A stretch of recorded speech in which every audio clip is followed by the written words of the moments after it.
Studies have found an increase in rates of body image disturbance and eating disorders in Malaysia.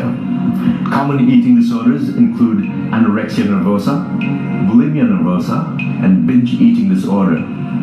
Each type of eating disorder has unique risk factors, consequences, and treatments. It can cause mental health symptoms such as depression or anxiety, and physical health problems such as decreased bone density, heart failure, and even potential death. So the symptoms, you might start with like the obsession with calories.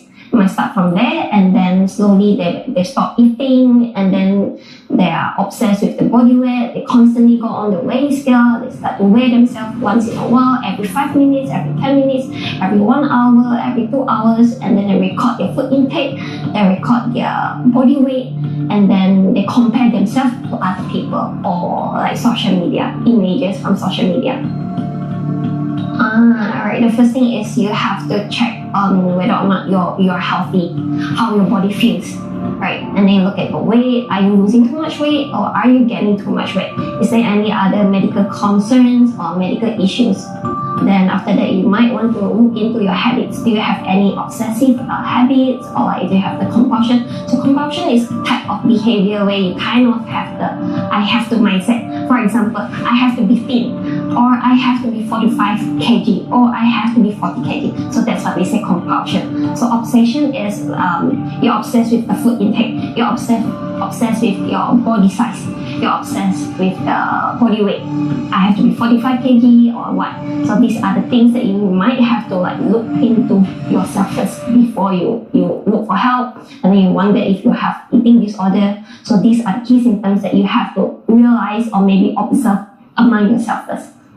I think it's when I started realizing that I gained a lot of weight. I was, like I said, I was binge eating a lot. So like late at night, I would order and I would eat all by myself. And it's like not the small meals, so it's all large meals, fries and all that.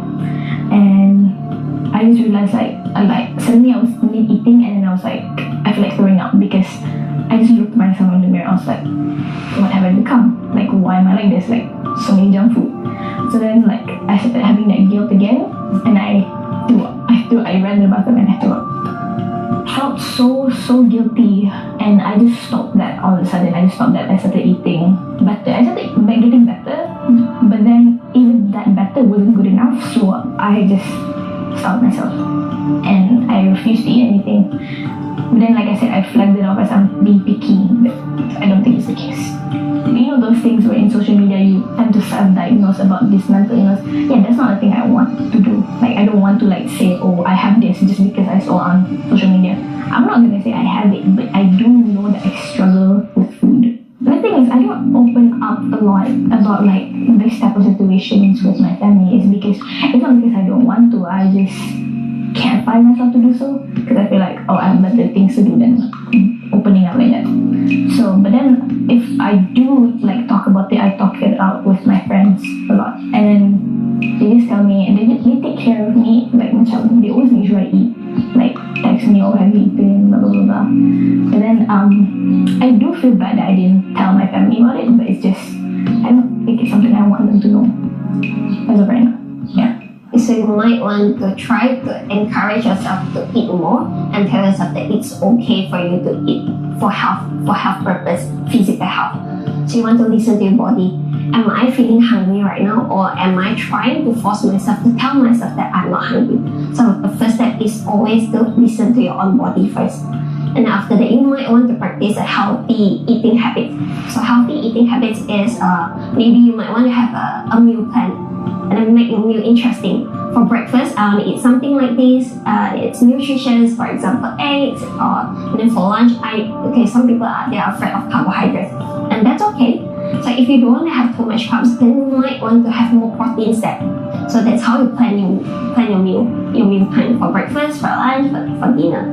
When I was younger, I was actually really skinny. I've never had a problem with food. I could eat whatever I want, and I was still the skinniest one at home. Yeah. I wasn't worried about my body, I wasn't worried about my weight.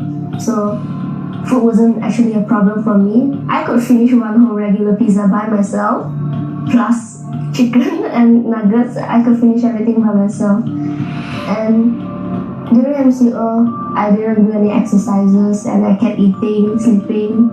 So my weight went up a lot. I went up around 56 kilograms, I think, from around 40 to 56.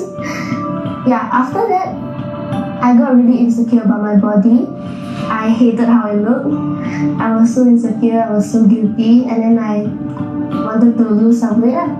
But apparently I didn't know the right way to lose weight, so I did it in a really harmful way. I cut off almost everything. Especially carbohydrates, snacks, sugary drinks, everything. I cut out everything. And I only had like salads, fruits, meat. And I don't think it was healthy because I lost my period for a year. And my hands and feet were always cold. My hair fell out a lot. I didn't have any energy to do anything. I starved myself for almost 24 hours. And when I had to eat, I started crying and I hid in my room because I didn't want to eat. But my dad kind of forced me to eat. So after I ate, I went to the toilet and put everything back out and acted like nothing happened. So it went on for quite some time. I kept eating and then purging everything out, eating again and purging everything out. It kept going on for a year. After that, I started to, and it's not healthy. I don't think it was healthy. So started to do something about it. I started eating more and tried not to purge. And I started to do more exercises. And I got a lot of help from my friends and basically my friends. My parents don't really know about this.